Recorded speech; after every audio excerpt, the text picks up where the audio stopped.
It's a beautiful day in upstate New York, and Frank and I are here to talk to you about cruising. The humidity's rising, the barometer's getting low, but guess what? It's not raining men on your cruise. We're going to give you some tips on what to do during inclement weather.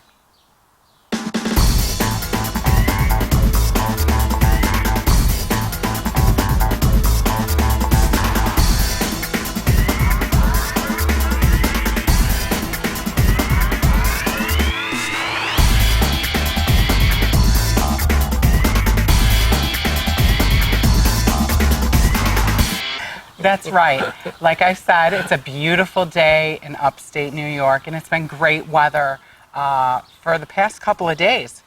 What have we been up to? Tell them what we've been up to, Frank. Oh, we've been working outside in the backyard on the patio. We've been, this patio has been on this property for about 50 years, and we have been picking up these 2-foot square pavers. There's like 70 of them. And they're 90 pounds a piece. And we've been leveling them and straightening them and repositioning. It's a lot of sweat equity. Let me tell you, it's a great way to get in shape for your next cruise. I have been monitoring my weight. As you all well know, I am on my diet. I have lost 20 pounds so far. Yay! I am halfway to my goal to reach for October. So, we are going to go through a few things because, as you know, most times when you cruise, it's beautiful and gorgeous Oh yeah, out. you're in the Caribbean. Right. So, like, we've been in the 90s here. Yeah. It's been glorious, and that's what gave us the idea to share with you some ideas about cruising in inclement weather. Inclement. Cruising in inclement weather. Right. You say potato, I say potato. What do you do if it's raining out? Right. And your plans of being at the pool and laying in the sun and working on that tan come to a crashing screeching halt. Right. And what do you do? First thing we say, don't panic. Do not panic. Now, you've planned for this cruise probably for a year, and you're expecting it to be glorious and magical and majestic, which it will be. It will be. But don't let a little rain ruin your parade. Which brings me to the second point, which is preparation. Right. You need to be prepared. We were in port. Was it Roatan? I think we were. Yep, we were in Honduras. Right, Roatan. Roatan, and we were cruising around the shops. Beautiful day. Beautiful day, and then all of a sudden, the rain came. And when we say rain, we're talking torrential downpour. People scattered like ants. It's called Honduras rain. Yes.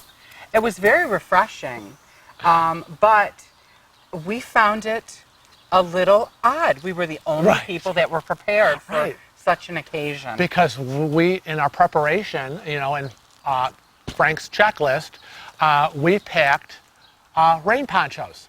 Now, these rain ponchos we got are disposable. You probably can reuse them. Like, we just probably use them for one trip. They're kind of hardy. Yeah. So they're good for maybe a 7 or a 10-day cruise if you need them. These ones we haven't used yet because we haven't needed them. Right. And I believe I got these at Target, of all places, for like $1.50 each. And they're in the camping section. And so he bought several and lots of colors. Yep, lots of colors. I like to coordinate, so. Fashion is everything. Now, the next thing that we have is a travel umbrella.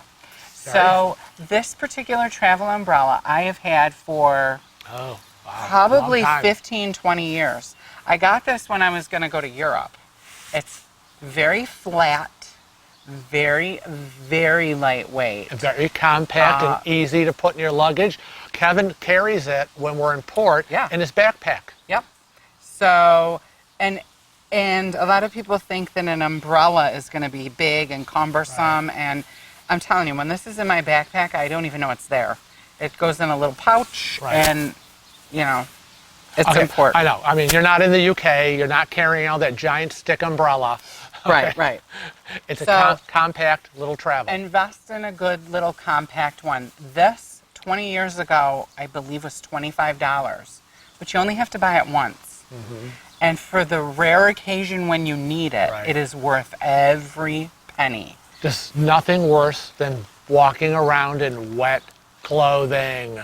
Yes. And I'm not going to be in my wheelchair sitting there in wet clothing. There had better be an umbrella over my head.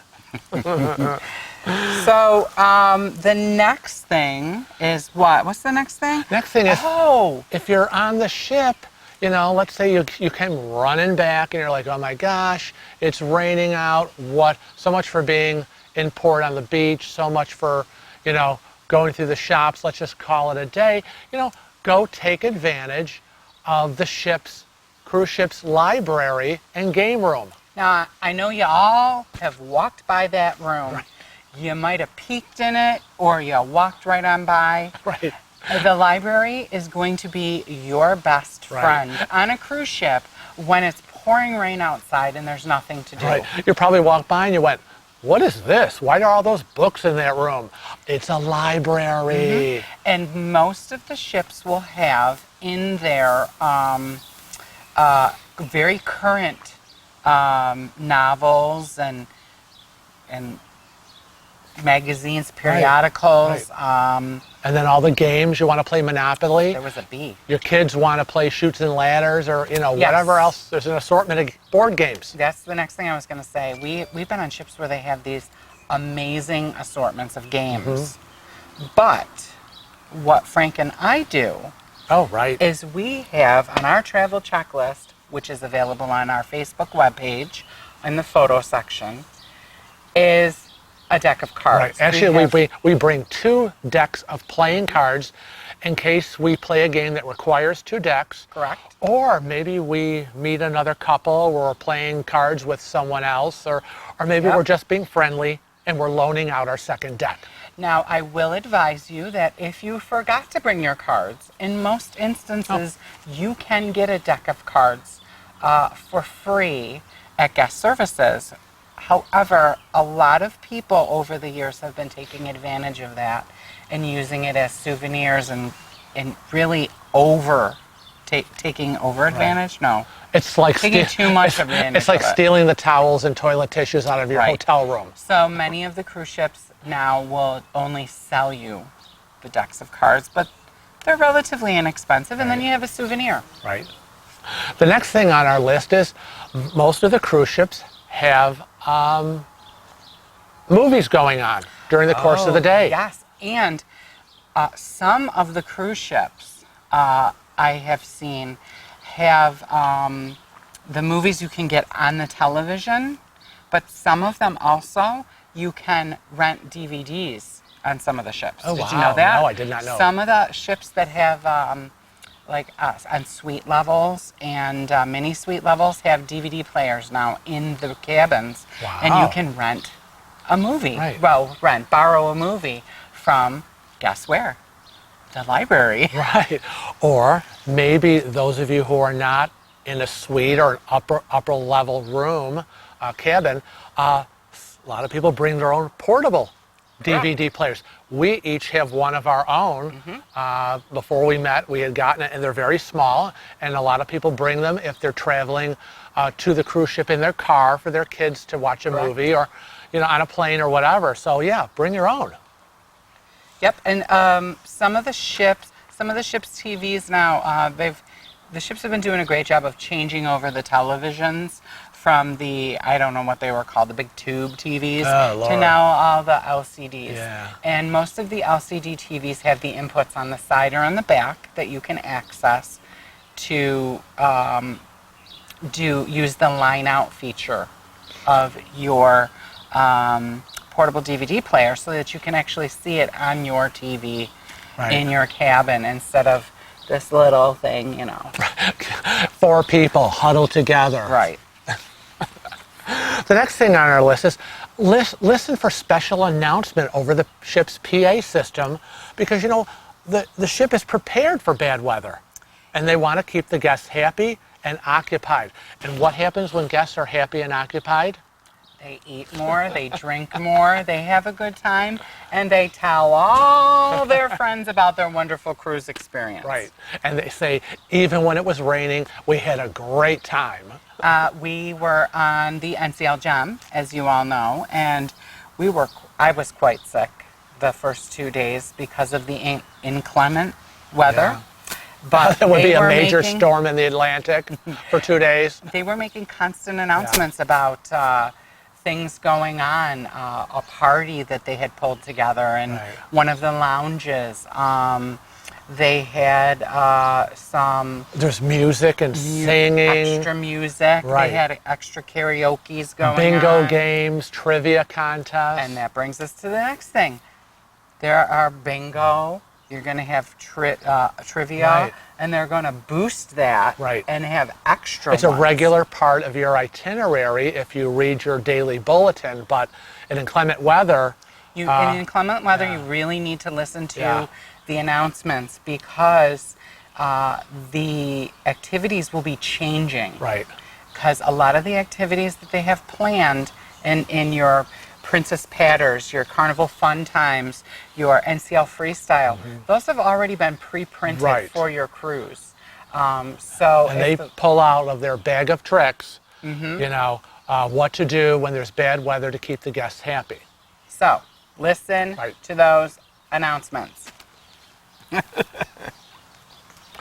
And last but not least on our list, maybe you want to just have a little private time in your cabin.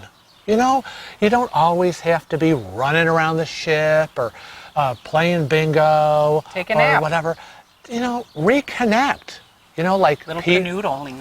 people one-on-one. I mean, reconnect with your spouse, reconnect with your kids, just reconnect as people. You know, we always say, turn the TV off, put the cell phones down, have a conversation. Yeah. And let's face it, it's a great time Yeah. for you to reconnect with your kids, especially. They always have a device in their hand. Well, guess what? Unless you're paying for that Wi-Fi package, they can't use them. So, Yeah, and you know what I'm doing usually? I'm journaling. I'm watching all of you, and I I'm know. journaling my stories. So be that careful. You might be part of the next story. That's right. You may be part of an episode of Tales from the High Seas, and you might be a story on YouTube. You can check out above. I will link in the playlist from Tales from the High Seas in case you haven't seen them. That's right. We're about to post episode 10 in about a week or so, and it's about all the crazy, wacky people and things that have happened that we've encountered on the cruise ship. Some have been hysterically funny. Others have been irritatingly annoying. But all in all, that's what happens when you get, 3,000 to 4,000 people together, locked on a ship. Now, we want to let you know also that we are now on Instagram and we're building our followership on Instagram. There is special content that's only on Instagram. There's also special content that is only on Twitter. So, remember, if you're subscribed to the YouTube channel, you might be missing some things that are on Instagram and Twitter. And we're on Facebook. So checklist yourself. All four. And remember that when we do our drawings, we have one coming up, That's don't we, right. at the end of this month? Absolutely. When we do our drawings, if you are subscribed to our YouTube channel, liked us on Facebook, following us on Twitter, and following us on Instagram, that gives you 4 entries to our drawings. That's right. 4 entries. And you only have to enter once because you'll be entered in all of our drawings as long as you are a current subscriber or follower of any of our social media. That's right. We're going to have another winner of swag giveaway. So wag bag, baby. So until next time, we want to tell you to Travel safe. and cruise often. Bye-bye. Bye.